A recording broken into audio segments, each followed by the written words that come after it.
Assalamualaikum warahmatullahi wabarakatuh. Alhamdulillah. Wassalatu wassalamu ala rasulillah Sayyiduna Muhammad ibni Abdillah wa ala alihi washabihi wa mawalah. Amma ba'd. Yang kami muliakan dan kami takdimi guru-guruku, guru pembimbing-pembimbingku, dan juga kepada teman-teman seperjuangan, sefrekuensi, dan juga pemirsa pecinta ilmu yang semoga mendapatkan rahmat Allah dan saya cintai. Ketemu lagi pada channel Ahmad Zaki Sena dalam pembahasan kajian ilmu tasawuf dan jati diri, juga ilmu spiritual. Semoga menjadi suatu hasanah keilmuan. Tujuan kami tiada lain tiada bukan ingin berandil, berpartisipasi, sumbangsi dalam hasanah perbendaharaan ilmu. Juga sharing kepada rekan-rekan semuanya, saling berbagi, saling menasehati. Demikian. Dan pula untuk beraktivitas, ya, memiliki kreasi atau inisiatif yang bermanfaat lah untuk kita, terutama ya untuk saya sendiri. Jadi saya di sini itu bukan untuk menggurui, hanya mengingatkan untuk diri sendiri. Adapun itu ada kebaikannya, itu semata-mata hanya limpahan keberkahan dari Allah Subhanahu wa taala. Sebelum kita pembahasan pada malam hari ini, izin ya untuk like dan subscribe-nya acara channel saya Ahmad Zaki Sena agar kita selalu terhubung seperti itu. Pada pembahasan malam kali ini kita akan membahas tentang di dalam surat Al-Quran Allah memerintahkan sholat itu menggunakan kata qoma atau berdiri, mendirikan, bukan mengerjakan atau melaksanakan. Itu pembahasan yang akan kita bahas pada malam kali ini. Jadi di dalam Al-Quran itu banyak sekali ayat-ayat perintah Al-Quran, tapi menggunakan kalimatnya itu adalah mendirikan, bukan melaksanakan atau mengerjakan. Contoh kami ambil dalam surat Al-Baqarah ya. Ambil surat Al-Baqarah ayat 110.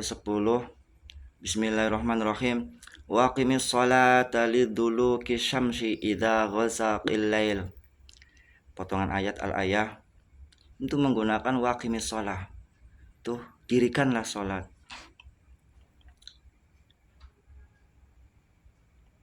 Dalam ayat surat Al-Baqarah itu tadi surat Al-Isra ayat 70 ya. Kalau surat Al-Baqarah ayat 110-nya itu Bismillahirrahmanirrahim wa aqimus sholata wa atuz zakah. Dirikanlah sholat dan tunaikanlah zakat. Juga banyak sekali ya, di antara ada juga di dalam surat Al-Bayyinah ayat 5 yang berbunyi Bismillahirrahmanirrahim hunafa'a wa yuqimus sholata wa yu'tuz zakata, sampai selesai al-ayah. Shadaqallahul adzim. Ya, kalimatnya itu menggunakan kalimat mendirikan sholat. Sebelum saya akan membahas tentang itu, izinkan kami akan menjelaskan tentang keistimewaan sholatnya dulu sih. Keistimewaan sholat. Kita sudah tahu bahwa sholat itu adalah suatu perintah dari Allah yang secara langsung Nabi Muhammad diundang, ya, diangkat melalui mi'rajnya. Nah, peristiwa Isra dari Makkatul Mukarramah ke Baitul Maqdis di Palestina, itu mi'raj, naik hingga sampai ke 7 lapis langit dan Sidratul Muntaha sampai ke Arsy, dan di atas mustawa alal arsy. Di situ Allah berjumpa, Nabi Muhammad langsung berjumpa berhadapan dengan Allah untuk menerima perintah sholat. Jadi dalam perintah sholat ini adalah suatu amalan yang sangat istimewa, sangat tinggi, sebagaimana kedudukan Nabi Muhammad sangat tinggi, dan sebagaimana perintah sholat itu sendiri secara langsung agar Nabi Muhammad dinaikkan ke langit ke atas. Itulah keistimewaan sholat. Yang kedua, itu sholat itu adalah amalan yang pertama kali ditanya, yang pertama kali dihisab, dan sebagai penentu amal ibadah yang lainnya. Kami akan membaca dalam hadisnya dari riwayat Tirmizi. Bismillahirrahmanirrahim. Qala Rasulullah sallallahu alaihi wasallam min Abi Hurairah, inna awwalu ma yuhasabu bihil abdu yaumal qiyamati min amalihi salatuhu. Sesungguhnya awal yang pertama kali dihisab atau diperhitungkan pada seorang hamba di yaumil qiyamah, di hari kiamat, yaitu dari amal-amalnya hamba itu adalah solatnya, solatuhu. Fa'an soluhat faqad aflaha fa'an jaha. Apabila solat itu adalah baik, maka dia telah memperoleh keberuntungan atau memperoleh kemenangan dan memperoleh kebahagiaan dan keberhasilan. Wa in fasadat faqad khaba wa khasira. Dan apabila sholatnya itu rusak atau buruk, faqad khaba wa khasir, maka ia telah gagal atau celaka dan akan merugi selama-lamanya.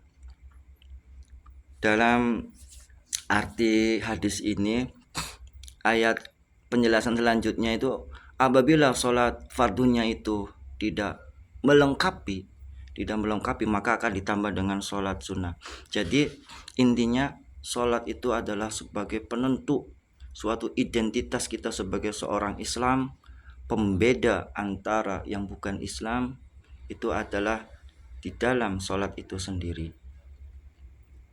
Juga sholat keistimewaannya lagi, bahwa sholat itu adalah tiang agama. Mungkin kita sudah tahu ya, sholat itu adalah tiang agama. As-sholatu imaduddin, faqad aqamaha faqad aqamaddin, waman aqamaha faqad aqamaddin, waman tarokaha faqad hadamaddin. Sholat itu adalah tiang agama.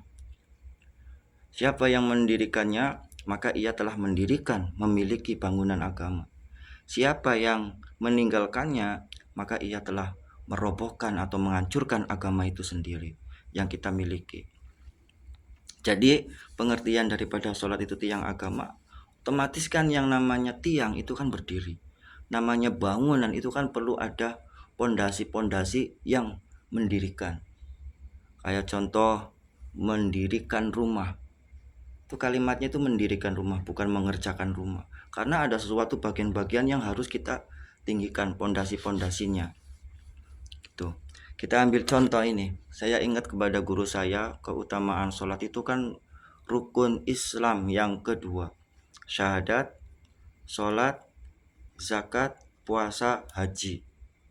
Ya, kita ambil pulpen di sini. Kalau kita tidak mampu, ya kita tidak wajib untuk haji.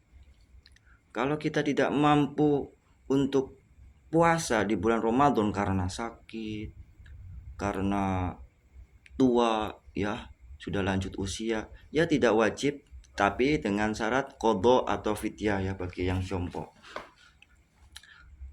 Zakat, kalau kita mampu juga, ya zakat fitrah, zakat mal itu juga kalau bagi yang mampu. Tapi kalau sholat dilepas urutan yang kedua, mungkin ini pegangan ini, pondasi ini akan lepas. Jadi ibarat sholat itu kalau kita tidak mengerjakannya, tidak mendirikannya, ya, berarti otomatis fondasi agama yang tadi kita pegang itu akan lepas. Jadi begitu pentingnya sholat di dalam keutuhan agama Islam untuk sebagai pengabdian kepada Allah. Kami kembali lagi kepada pembahasan yang selanjutnya, yaitu kenapa Allah di dalam Al-Quran ya memerintahkan sholat itu dengan menggunakan kalimat aqimus sholah, atau kata dasarnya itu qoma, mendirikan sholat, karena di dalamnya itu ada rukun-rukunnya.